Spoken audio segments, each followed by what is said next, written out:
Hello, hello, and thank you so much for joining us today. Welcome to the 2020 American Diabetes Association Living with Diabetes Ask the Experts series.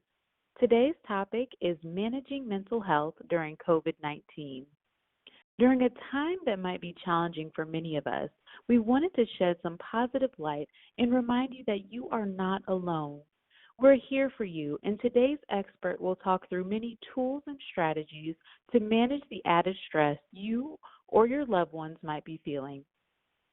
My name is Shamira Robinson, registered dietitian, certified diabetes care and education specialist, and director of nutrition here at the American Diabetes Association, and host for today's program. And my name is Jo Mandelson, registered dietitian nutritionist and associate director of nutrition and your co-host for today's program. Remember that our Ask the Experts series is all about answering questions from our listeners. So start getting those questions ready. For those of you on the phone, press *3 on your keypad, and an operator will collect your question and place you in the queue so that you may have the opportunity to ask your question live. To participate online, type your name and question in the fields below the streaming player. Press the Submit Question button, and your question will come directly to us. Stay with us through the hour, and we'll send you useful resources to help you live well on your journey with diabetes. In addition, we invite you to provide us with your feedback in our 5-question survey at the end of the event. Okay, now a little bit about why we're here today. Because of the link between diabetes and heart health, the American Diabetes Association, in collaboration with the American Heart Association, has launched No Diabetes by Heart. With support from founding sponsors, the Boehringer Ingelheim and Eli Lilly and Company Diabetes Alliance and Novo Nordisk, as well as national sponsors Sanofi, AstraZeneca, and Bayer, the No Diabetes by Heart initiative provides tools and resources for people living with type 2 diabetes to learn how to reduce their risk of cardiovascular disease. As a part of the initiative, the ADA is holding this free educational Q&A once a month. We'll cover information and tips to help you take charge of your health. The health and safety of all of those we serve at the American Diabetes Association is always a top priority. The CDC has determined that COVID-19 is a serious public health threat. In general, people with diabetes face greater risk for complications when dealing with viral infections, and that's true for COVID-19 as well. Current CDC recommendations to protect yourself state that you should wash your hands often. If soap and water are not readily available, then use hand sanitizer that contains at least 60% alcohol. Avoid touching your face. Practice safe social distancing and put distance between yourself and other people if COVID-19 is spreading in your community. And cover your mouth and nose with a mask or a cloth face cover when around others. The ADA encourages people with diabetes to follow the guidance of the CDC and to contact your medical provider if you suspect that you are showing symptoms or have been exposed to COVID-19. For our most up-to-date information, please visit our website at diabetes.org/coronavirus or call 1-800-DIABETES. That is 1-800-342-2383. Like many of you, we are also practicing social distancing, and so we are proud to present this month's Q&A from our own living room. So with that, Jo, I am going to pass it to you in your living room to introduce our guest for today. Thank you so much, Cynthia. So I'm so happy and proud to be presenting from home and to introduce our guest to Cynthia Munoz. Excuse me. Cynthia received her PhD in clinical psychology and a master's in public health in maternal and child health. She is currently a pediatric psychologist at the CHLA Behavioral Health Center and at the Center for Endocrinology, Diabetes, and Metabolism. Cynthia, welcome. We're so happy to have you here today. Why don't you tell us a little bit about yourself? Thank you, Joe, and thank you, Shamira. My name is Cynthia, and as you mentioned, Joe, I'm a psychologist. I specialize in working with people with all types of diabetes, and I'm actually talking with you from my office. As a healthcare provider, I have continued to provide support for people with diabetes and from our hospital, and I'm so happy to be here and excited to address your questions. Thanks so much. Wonderful. So as we wait for callers and online listeners to chime in, I'm going to go ahead and kick it off with our first question. Let's just dive right in. We're living in some pretty interesting time these days, and for a lot of us, this is something that we couldn't have even imagined.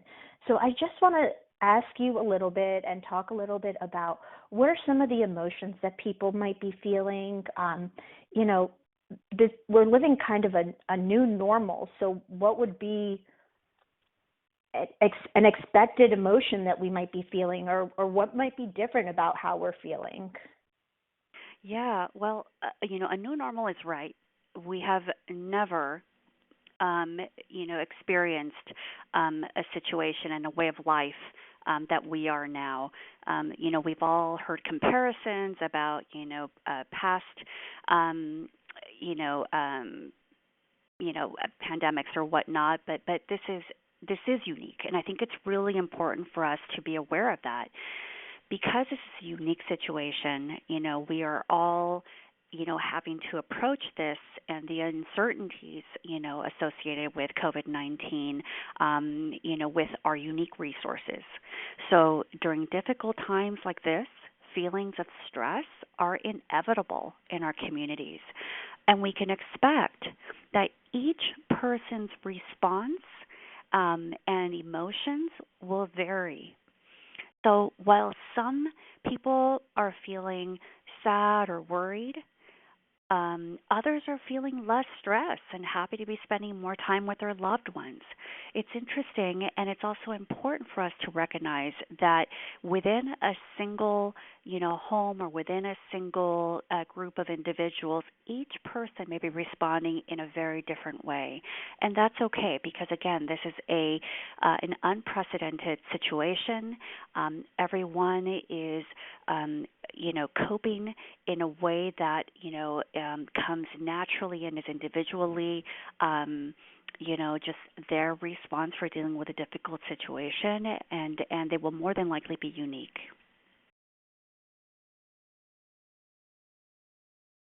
Thank you so much for that, Cynthia.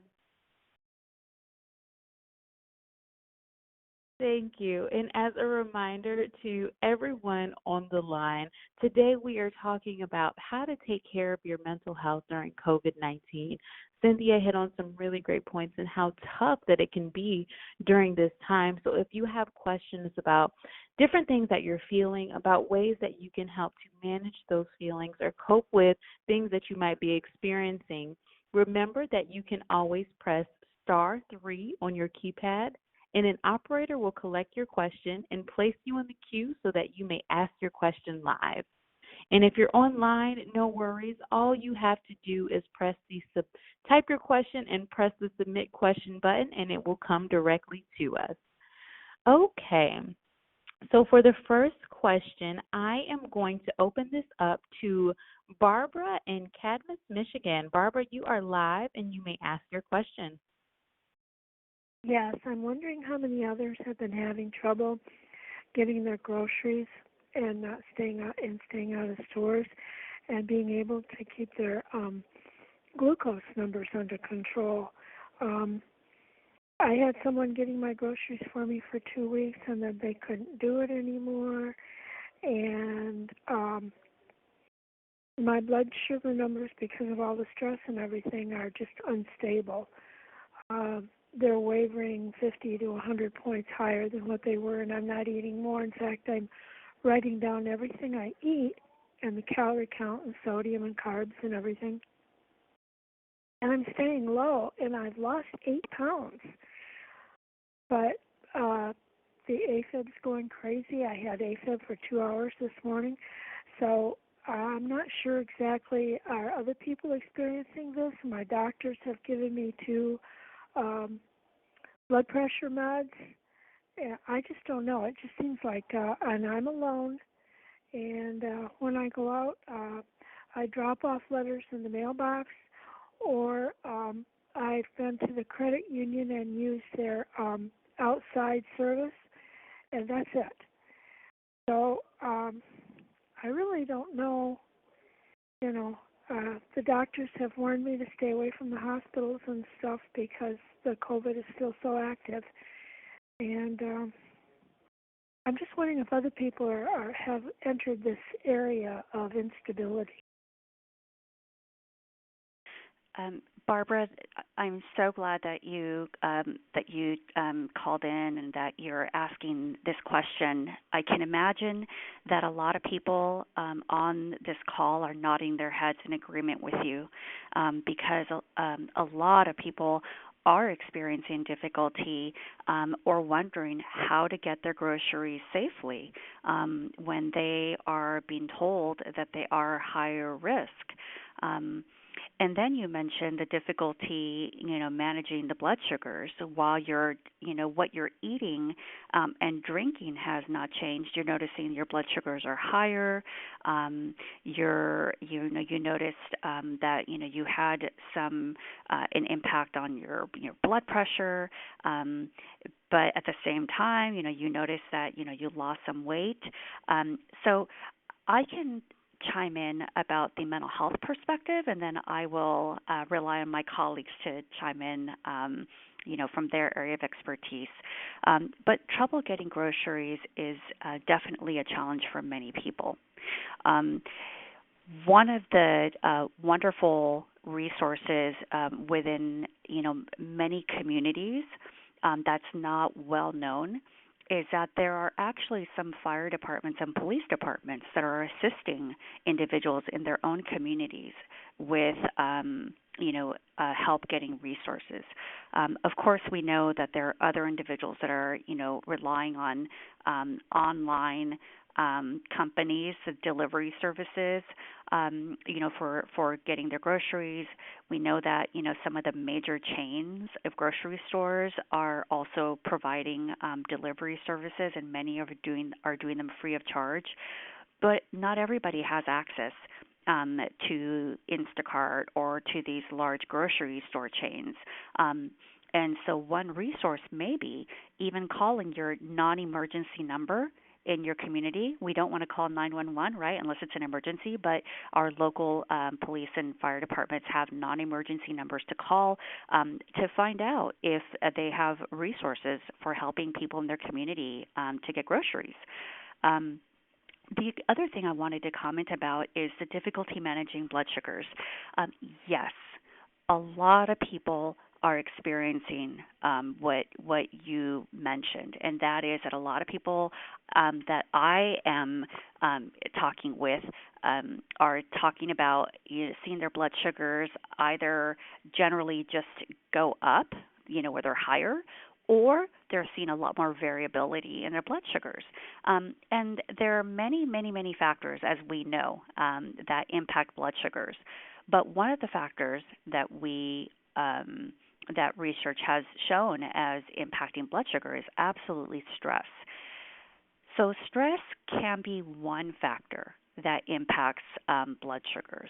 It becomes important for us then to talk about how we can manage, stress. And stress looks different for every person. So Barbara, for you, stress might come in the form of worrying about getting groceries, right? Having food. It might be in the form of I'm going to take, I'm going to put my my mail, out, or I need to go to the credit union, and is that going to affect me? It can be just, worrying about these, very important, but basic everyday issues.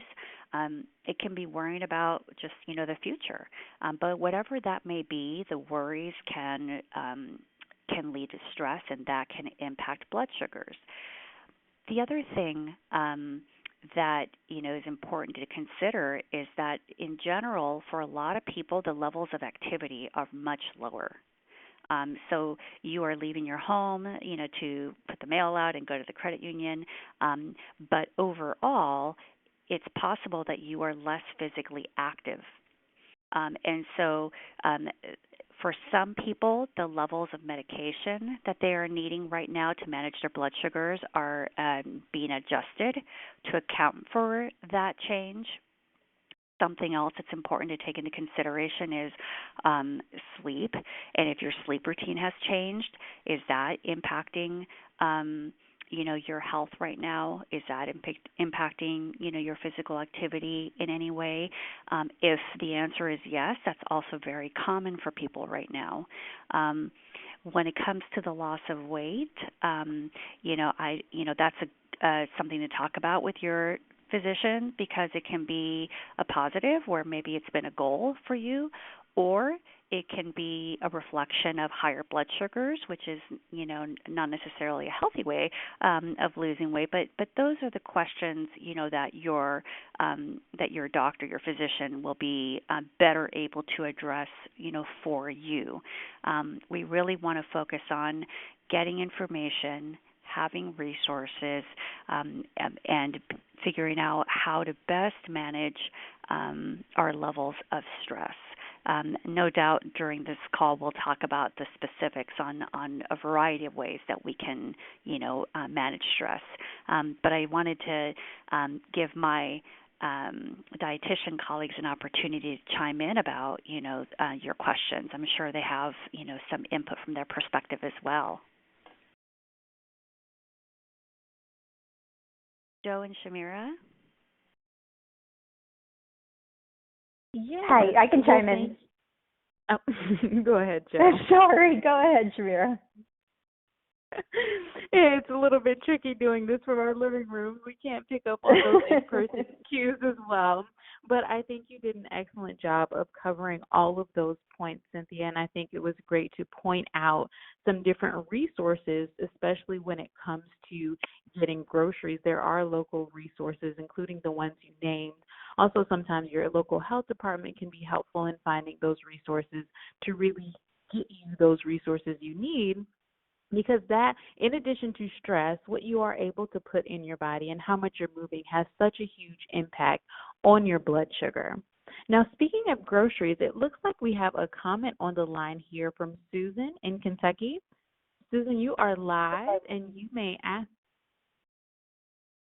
Okay, thank you. Can you hear me?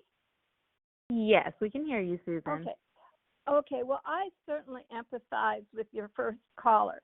I, too, live alone, and I have just been diagnosed with type 2. So I'm totally lost. But what I have found is that my grocery store, Kroger, allows me to order groceries via their app and then drive up and pick up my groceries. So I don't have to mess around with all the social distancing, etc. So that's been very helpful. The downside of that is fresh vegetables. I like to see the vegetable before I eat it or before I buy it. But I've learned how to manage that via their comment section.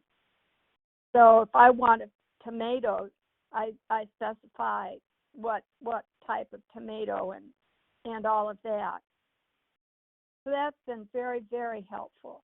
Some people have this option.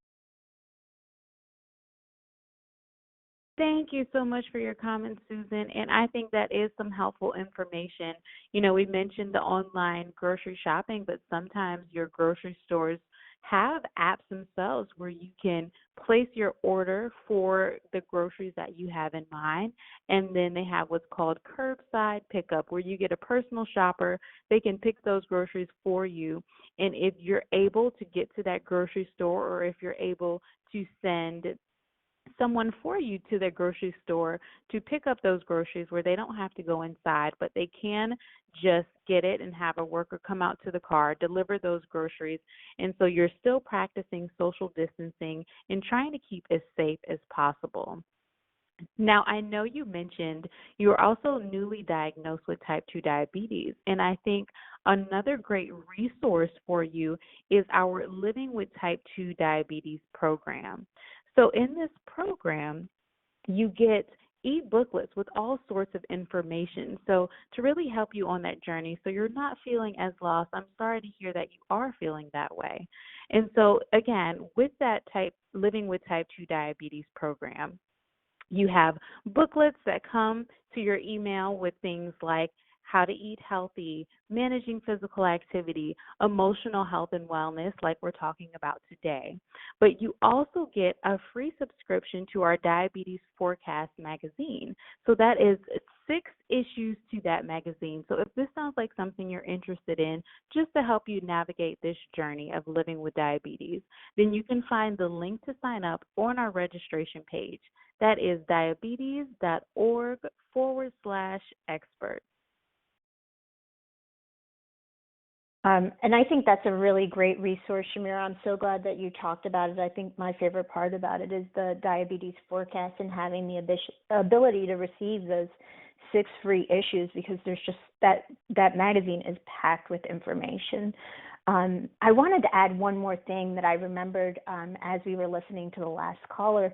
She mentioned that one of her concerns is with fresh produce and being able to get fresh produce. And I think that's a really valid concern. I mean, there's a lot of issues around that. What I have found that is useful is being able to be a little flexible with not just fresh, but trying to get produce that's frozen or canned are really good options when you're doing that grocery shopping.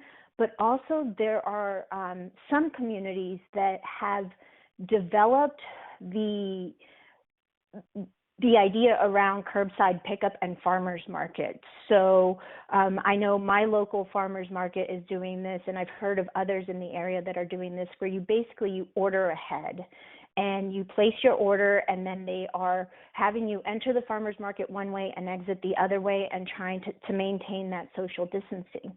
So there are some farmers markets that are doing that. There are some farmers that are delivering directly to people through CSAs, community supported agriculture, and there are also some food suppliers local to the area. So I think just trying to look for what your community is doing might be useful. So again, reaching out to the health department, maybe even some food banks or some community resources that are local to your area, or going to government websites and looking for information on food might be helpful if the grocery store delivering to you isn't an option, because that in some rural areas, getting grocery store deliveries might not be an option. So just some additional tips on how to get some fruits and vegetables, but not necessarily always thinking just fresh. We can also think that canned and frozen as an option as well. I think you make wonderful points, Joe, and just to emphasize that canned and frozen are perfectly great options to choose from if you are concerned about not getting the fresh produce that you like and have in mind. And a lot of time, especially thinking about frozen, it can be even better, because a lot of times when they do freeze those vegetables, they catch it at that peak ripeness and freeze it right there. So those are good options. If you are also thinking about your heart and keeping your heart healthy, you might want to watch out for the sodium that's in those different products. So if you're getting frozen, just the regular frozen vegetables are fine. It doesn't matter the brand, but be careful with any of those vegetables that do have sauces, like cheese sauce, anything like that, that can have sodium. And in your can, also make sure you're looking for a low sodium or no salt added option. And if you can't find that, or if you do not have access to that, a little hack that you can use in your kitchen is rinsing off the juice that comes with those canned vegetables, rinsing those vegetables in water and pouring off that juice again, and that might help get rid of some of that sodium as well. But yes, all of those options are wonderful choices.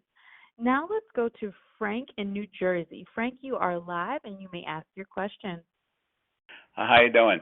Uh, yeah, I'm a type 2 diabetic diagnosed several years ago. But the problem I have is I keep hearing on the news about how people with underlying conditions, especially diabetes, are subject to higher risk uh, uh, for this virus. And they also tell us to stay home. I used to go to the gym every day, which the gyms are closed now. What can I do to reduce my stress? So, Frank, you are asking the question that is probably on everyone, if not, just most people's mind. First, you are acknowledging, that the messages that you're hearing are stressful, and that's important, as basic as it may sound. But understanding, what it is that you're feeling, allowing yourself to feel that, not ignoring it, um, talking it out like you are right now, letting us know, hey, this is what I'm being told. I'm at higher risk. I've, strategies that I've used in the past to deal with my health, and my stress are no longer available to me. This is really stressful. So first, it is important to just acknowledge, what your feeling is and to talk about it, which is exactly what you're doing right now. Second is it's important to get information that is accurate, because it can help you better understand what your actual risks are, and what you can do to keep yourself safe. So at the beginning of this call, a website was mentioned, and the website is diabetes.org /coronavirus.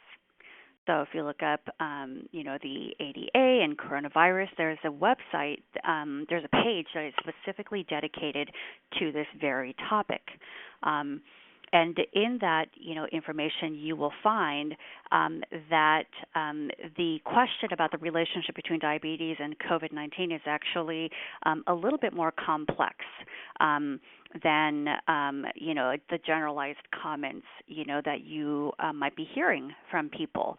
I always think it's best, when I have a question about my health and my risk for something, to go straight to the source, and to find out what the what is my actual risk. So I would suggest going to a website like the ADA's website on COVID-19.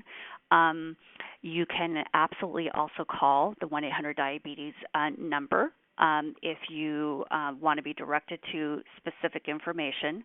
But then let's get to the coping strategies that you were using before to deal with your health that are no longer available. You mentioned that you were going to the gym. That's fantastic.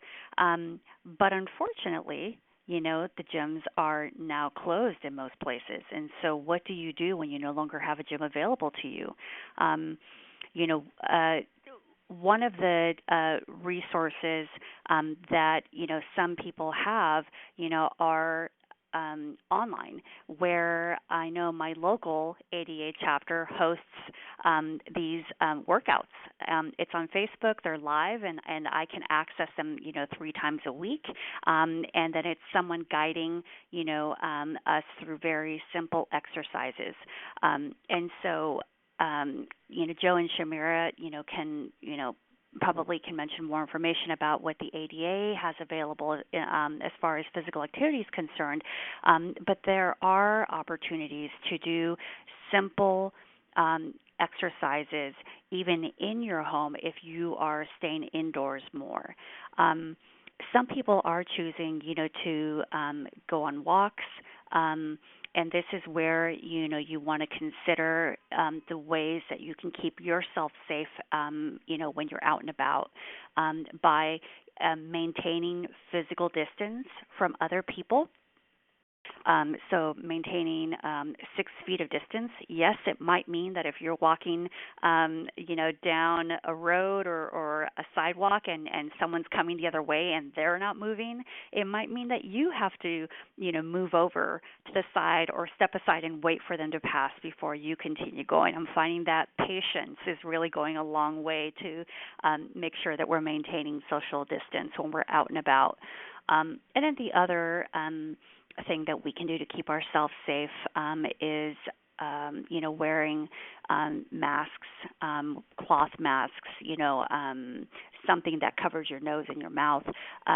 As a reminder, when we wear masks and physical distancing, those are forms that we can help keep not only ourselves safe, but others safe. The coronavirus is it's challenging in that, sometimes a person can have the virus and not have symptoms. And so the best way that we can keep ourselves safe is to be cautious and to focus on what we can do to keep ourselves safe, and also to keep in mind that we are washing our hands, wearing face, covers. We're maintaining physical distance to keep others safe as well. So those are some of the things that that you can do, Frank. To help manage that stress. Focus on the facts. Get the facts. Focus on what you can do to keep yourself safe, and seek out some alternative opportunities for physical activity from your home through the internet. Joe and Shamira, are there any other suggestions that you have that are available? Certainly, I think you gave such a comprehensive answer to that question. And thinking about ways to get moving while staying at home actually reminds us of our previous Ask the Expert. So last month, we did a Q&A series all about different things that you can do around the home to get moving and stay moving. And so to listen to that, if you weren't able to attend, you can get that at diabetes.org/experts. And you can go listen to that recording. And there were a lot of great strategies, a lot of great exercise tips, physical activity tips, and then just ideas, because sometimes it can be difficult to figure out what to do when you don't have access to the things that you would usually do, especially if that's your gym or if you would do exercise classes, dance classes. But there were a lot of great ideas exchanged during that Q&A session. So that would be a really great place to start. So while we are on the topic of really coping and dealing with feelings that have come up during COVID-19, I do have an online question from Serena Johnston. And she says, I am terrified to leave my house, anxious and depressed, but will soon need to get back to work. How do I get over this intense fear?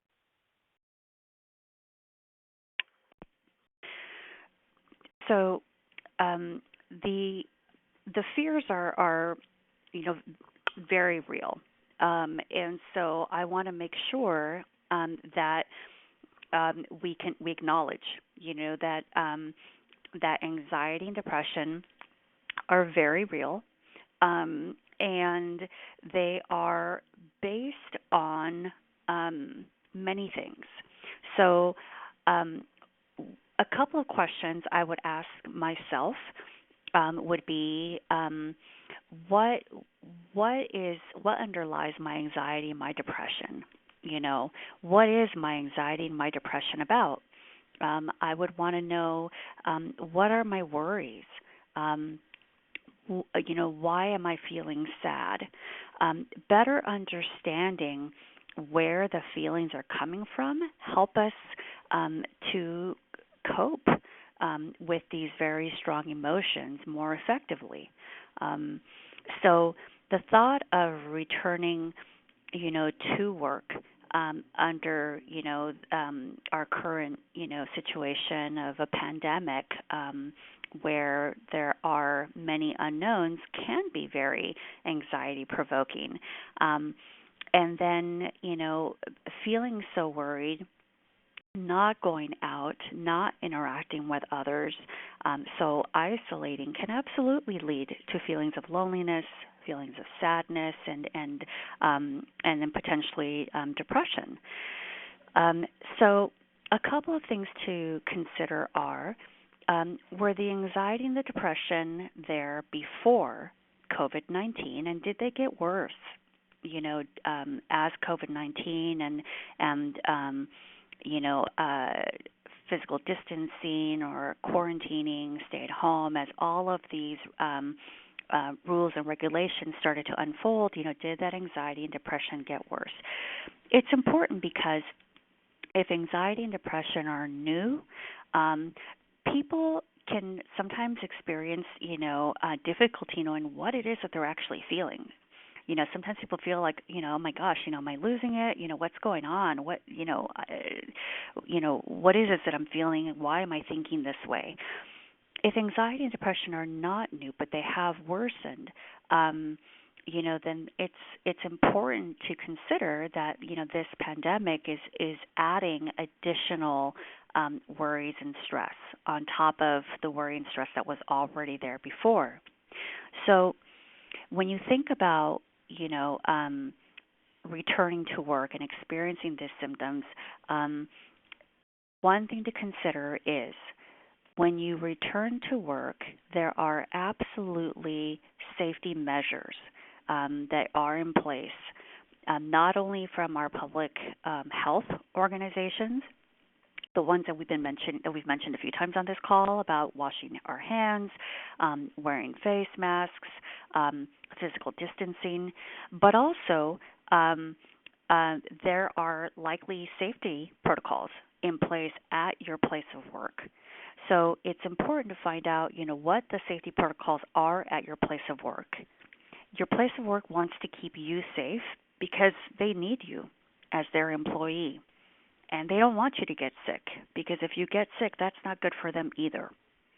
So finding out what the safety protocols are at your work before you go might help alleviate some of the worries and concerns about, going back to work and being safe. Also, being a person, who has diabetes, also finding out what are the reality of your risks in going back to your workplace. Are there appropriate accommodations in place at your workplace to make sure that you are safe? If you're wondering what those accommodations would be, I would urge you again to go to the ADA website on COVID-19 or call 1-800-DIABETES to find out what your accommodations or what your rights would be within your work environment to make sure that that you are safe. And if you need more support or more advocacy with your employer around appropriate accommodations, then calling 1-800-DIABETES, you can inquire about those resources as well. Now, if anxiety and depression are really affecting you to the point where it's debilitating, where you are, it's impacting your relationships, it's impacting your sleep and your appetite to the point where you are feeling and you are seeing that there is a significant impact on your ability to function. If your anxiety and depression is so bad that you are already thinking or have decided that you are not going to go back to work,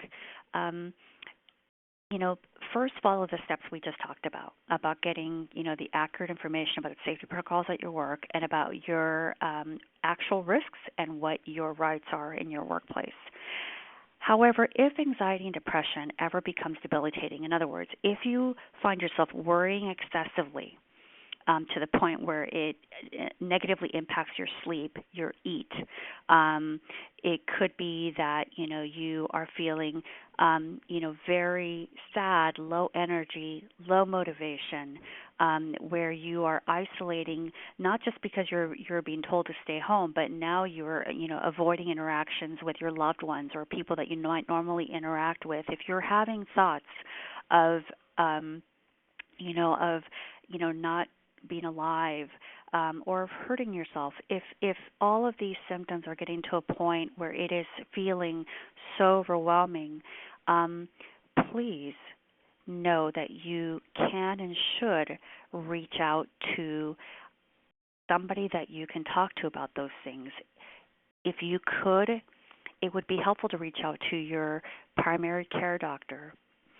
If you would like to call the 1-800-diabetes number, call that number. The ADA has a list of mental health professionals that have experience in working with people with diabetes, or mental health professionals whose expertise is in working with people with type 2 diabetes, type 1 diabetes, any type of diabetes. So calling 1-800-diabetes, you can also ask for resources to talk with a mental health professional. But please do talk with someone, because life doesn't have to be so difficult, but because we are in in unprecedented times, and there is so much uncertainty, a lot of these feelings and emotions are absolutely common. And a lot of the feelings of fear and uncertainty, are a norm, given the unique situation. So that is a lot of information, but it's all to say that there are resources that we absolutely encourage you to reach out to. And if you are absolutely just feeling like this is, taken over, and you're having a hard time understanding what is happening to you, or you're having a hard time seeing a way out of the anxiety and depression, to the point where you are considering, whether you should go back to work or not, reach out and talk with experts who are available to help talk with you about your unique situation, who can give you more individualized and specific suggestions and recommendations on the best ways to take care of your health. Thank you so much, Cynthia. I think there was so much good information in there, and so important, the message of just reaching out and talking to everybody, because I think a lot of people are experiencing stress and don't even know that they're experiencing stress.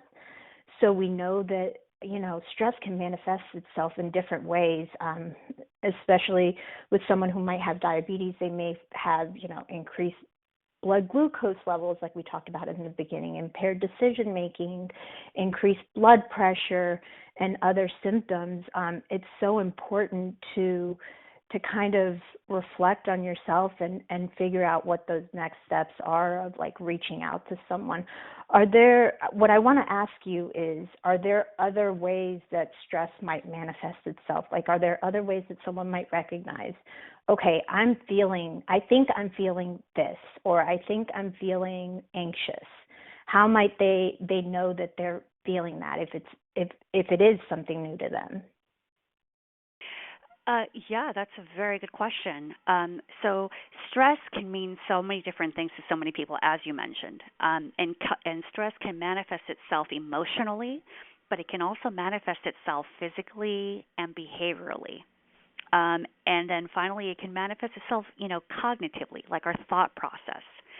So there are many, many signs, that a person is stressed. So depression, experiencing depression.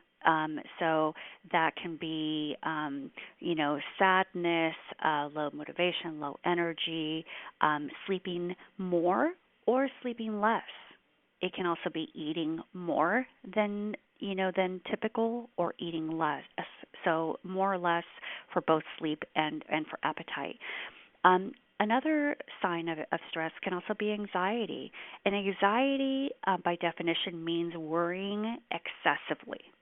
And that can be tricky to ask oneself, am I worrying too much about, COVID-19? Am I worrying too much about how it can affect me? Well, one of the ways that we can, better understand if we're worrying too much, if we're worrying enough, is really by just getting the facts about COVID-19 and the risk as a person, with diabetes. And that's where the resources we've mentioned so many times can be very helpful. Other signs of stress can be feeling moody, irritable. You find yourself, sort of, biting someone's head off, so to speak.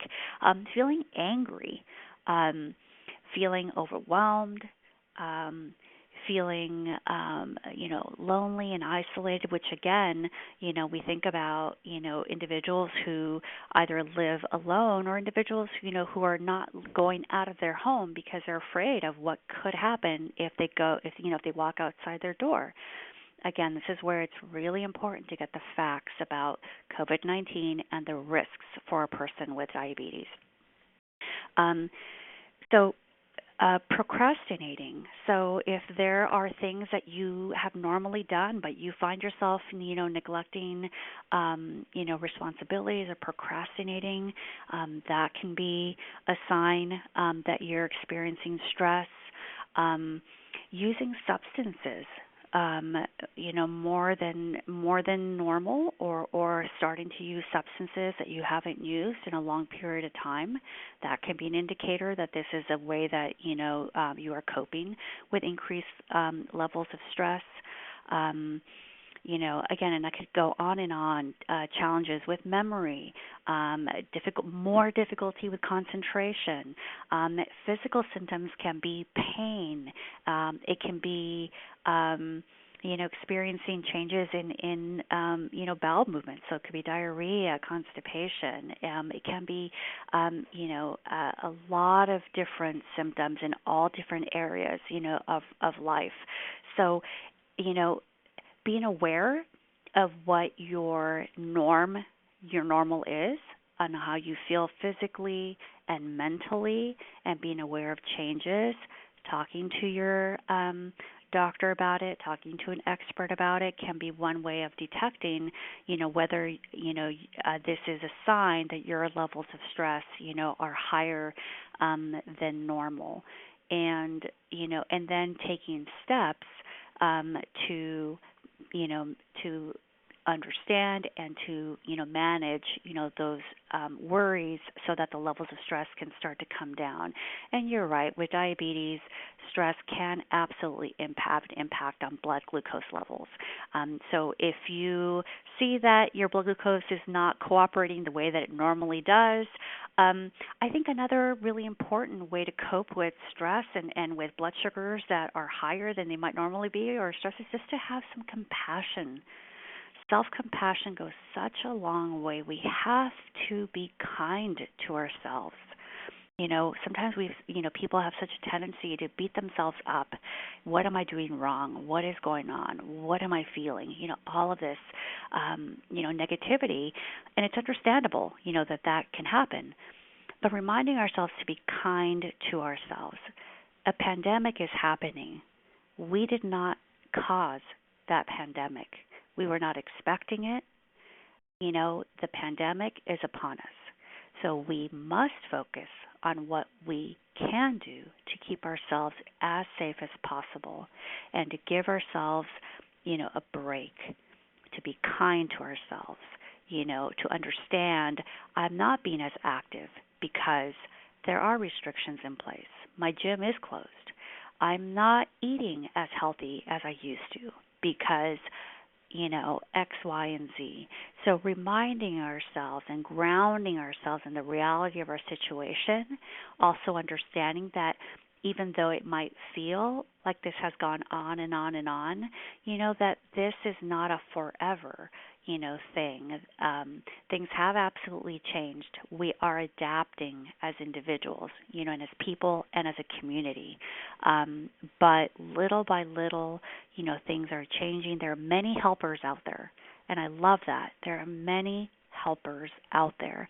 We have to, remind ourselves that it is absolutely okay to reach out. Reach out to people in our communities. Reach out to, experts. Just reach out, ask questions, ask for support. There are a lot of people who absolutely appreciate and love being a helper and giving support. So if you need it, reach out, because you will see that there are people out there who are more than happy to be there for you. And this is something we have to do together as a community. When some people in our community are down and others are up, we have to help each other, because sooner or later, that the roles, switch, and we find that when we need help sometimes, other times we are we can give help. And so, we have to, we're in this, as a team, and to be a team, we have to realize that we are all in it to help each other get through it. Thank you so much for that, Cynthia. And I just think those are all great points in understanding that stress and anxiety during this time can impact our bodies in a lot of different ways, including impacting our blood sugar levels, but also noticing that stress and anxiety look so different for each one of us. So for one person, it may impact their appetite and how much or what types of foods they want to eat. And for someone else, it may give them low energy, where they don't have the energy or the motivation to do things they might typically do, and steps to navigate that and to figure out what to do with that. Okay, it looks like we may only have time for a few more questions, so I am going to Joe in Cleveland, Ohio. Joe, you are live and you may ask your question. Well, thank you so much for this seminar over the telephone. It's worth thousands of information. Thank you so much.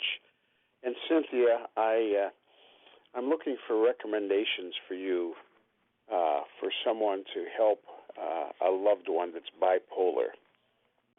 This stress, I didn't realize the stress could have such an effect on at least the blood sugar levels that can get spiked. And I guess the stress really happens with some people. It spikes their blood sugar. I understand that now also. But I'm looking for suggestions, again, with this anxiety and stress, and you've given so many good ones, for other thoughts, overcoming unreal thoughts of a person, and also some other activities at home that can happen. Again, Cynthia, I thank you so much for being here with us and on this topic. And great suggestions. I wrote down a few things: being kind to ourselves and reaching out for help. And this is what you folks are there for all of us across the country today. Thank you so much. And I'll listen to your answers. Absolutely. Oh, Joe, you touched my heart with your comments and your question. This is a time for us to come together. It is an absolute joy and privilege to be on the line with all of you. And Joe, you talked about a loved one with bipolar. Bipolar disorder is a chronic mental health condition that can be very challenging for the individual who has it and for loved ones. Bipolar disorder, by definition, can involve periods of time for an individual where they have very, very high levels of energy. But the high levels of energy are not necessarily productive energy. And it can also involve periods of time where the person feels very, very down emotionally, severe levels of depression. The severity of the highs and the lows, can be different for different people. There are different types of bipolar disorder. But Joe, your question is about, getting support for that individual, and also just about, how to cope with some of the thoughts and the feelings, whether they're reality-based or not. So for individuals who have chronic mental health disorders. And so that can be bipolar, it can be depression, anxiety, schizophrenia, it can be a variety of mental health conditions. But my psychiatry colleagues, my colleagues who prescribe medications for individuals who have mental health symptoms that require medication are finding that adjustments to those medications are frequently necessary. So if you have a loved one or if you yourself are taking medication for mental health symptoms, it could be that adjustments need to be made.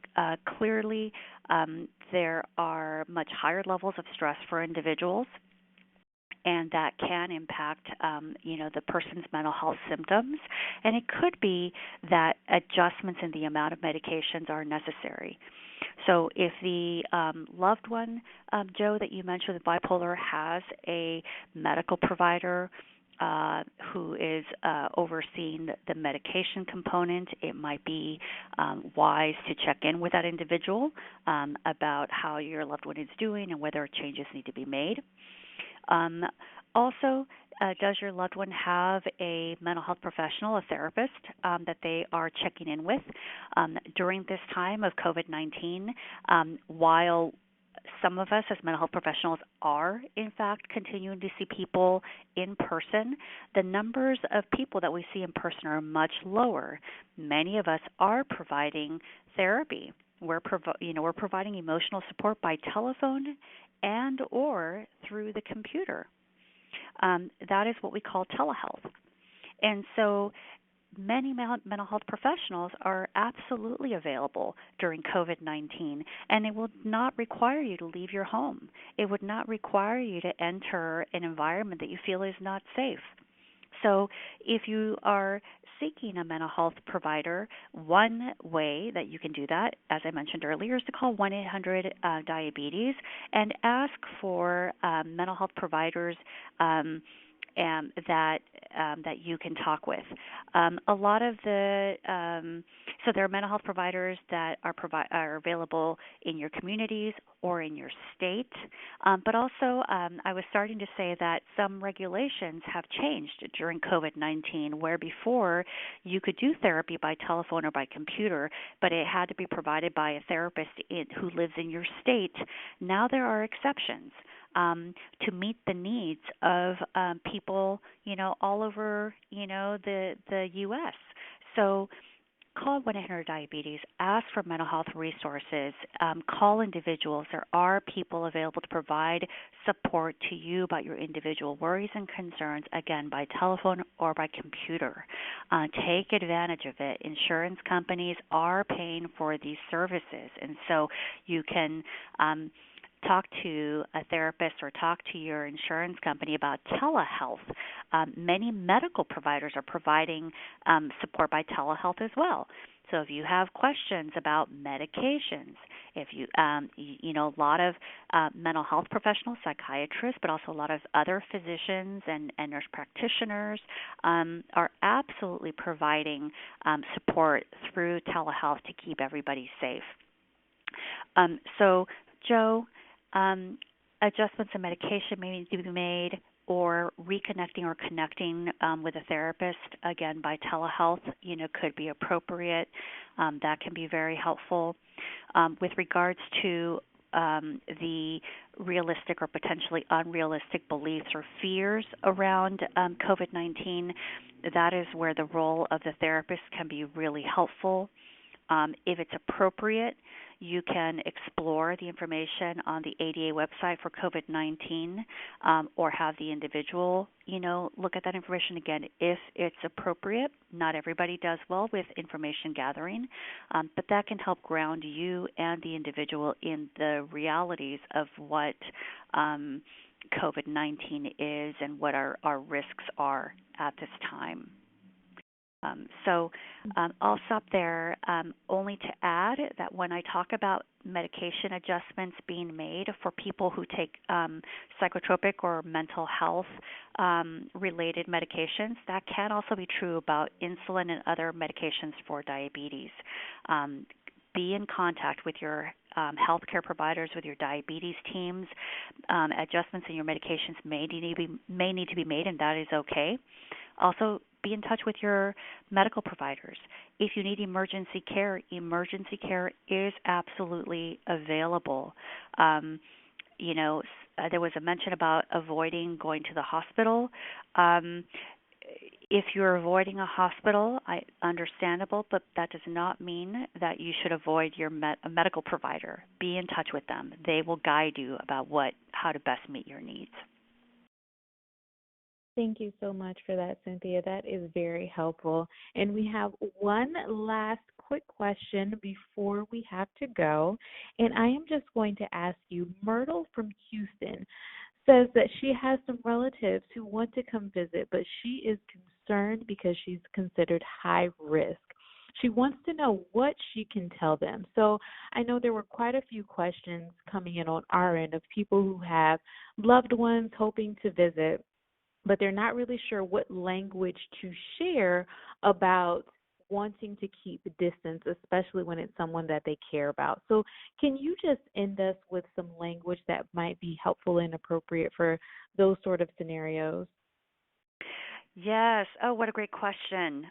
It can be tricky. And what if your loved one shows up at your doorstep? Somebody asked me, am I supposed to turn them away?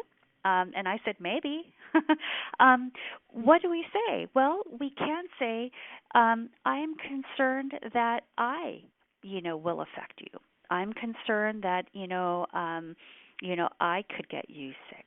So focusing on you want to keep them safe. I want to keep you safe. I'm concerned that having you come out and visit me could put you at risk, and I don't want to take that risk. But I love you, and I appreciate that you want to visit me. So validating and appreciating the gesture. They love you. They want to make sure that they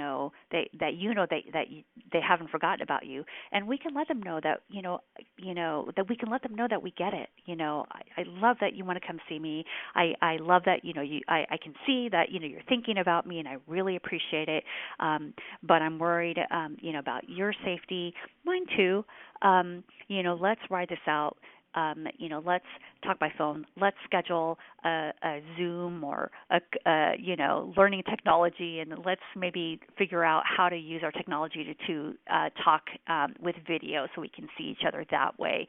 And then let's think about when we might be able to visit in person. That can be one way of addressing that. Good question. Wow, a lot of really great information. Thank you so much, Cynthia. We really appreciate your time. And I also want to thank our callers for a lot of great questions. There were still a lot of questions that we didn't get to. So I just want to remind people that if we didn't get to your question, that's okay. Please stay on the line and leave us a voicemail, and and make sure to include your name and contact information too. And someone from our call center will be in touch to talk you through some of those questions. So this wraps up our last question for the session. A few items before we close today. Consider staying online or on the phone to complete a short 5-question survey.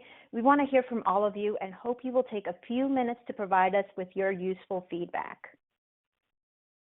To help you feel confident about your ability to manage your diabetes and heart health, we encouraged you and your loved ones to talk to your doctor and your diabetes care team about your risk.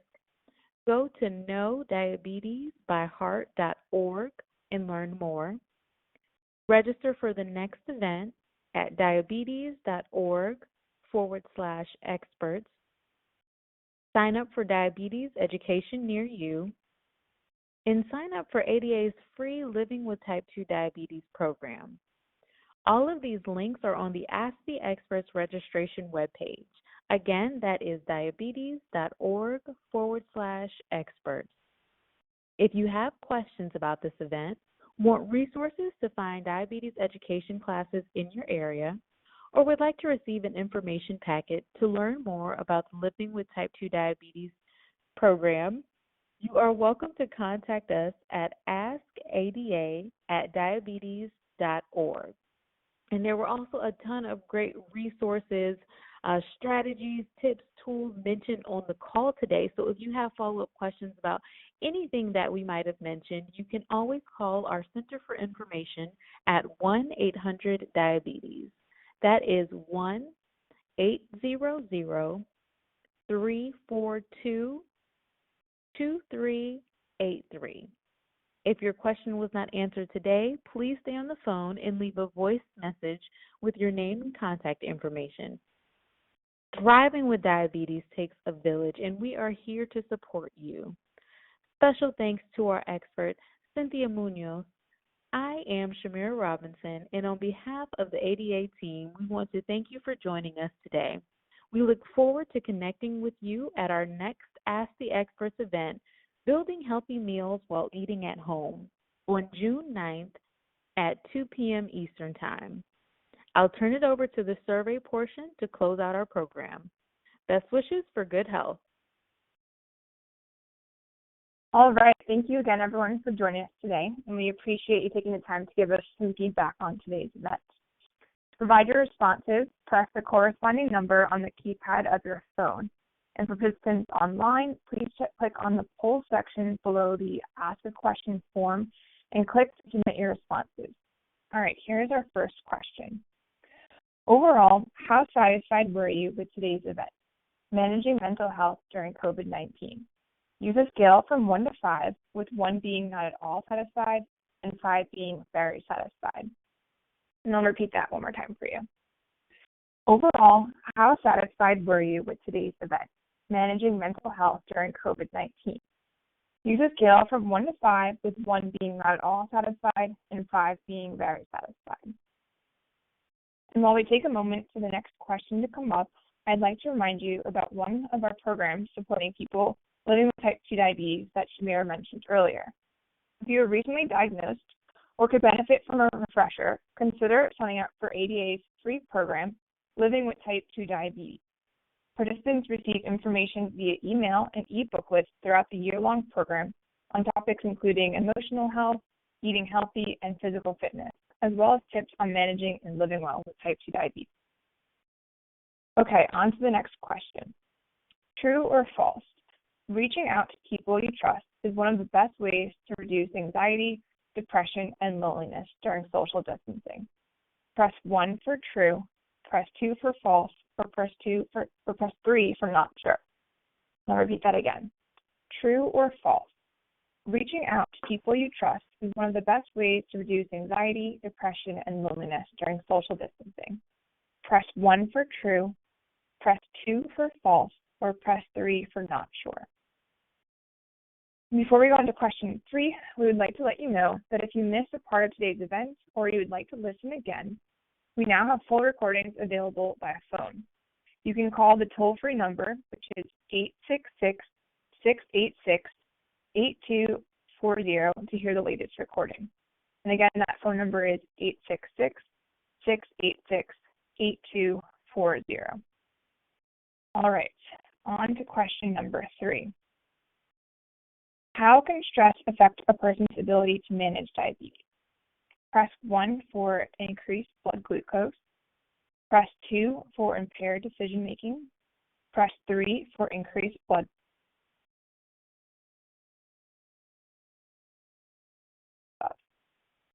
Again, how can stress affect a person's ability to manage diabetes?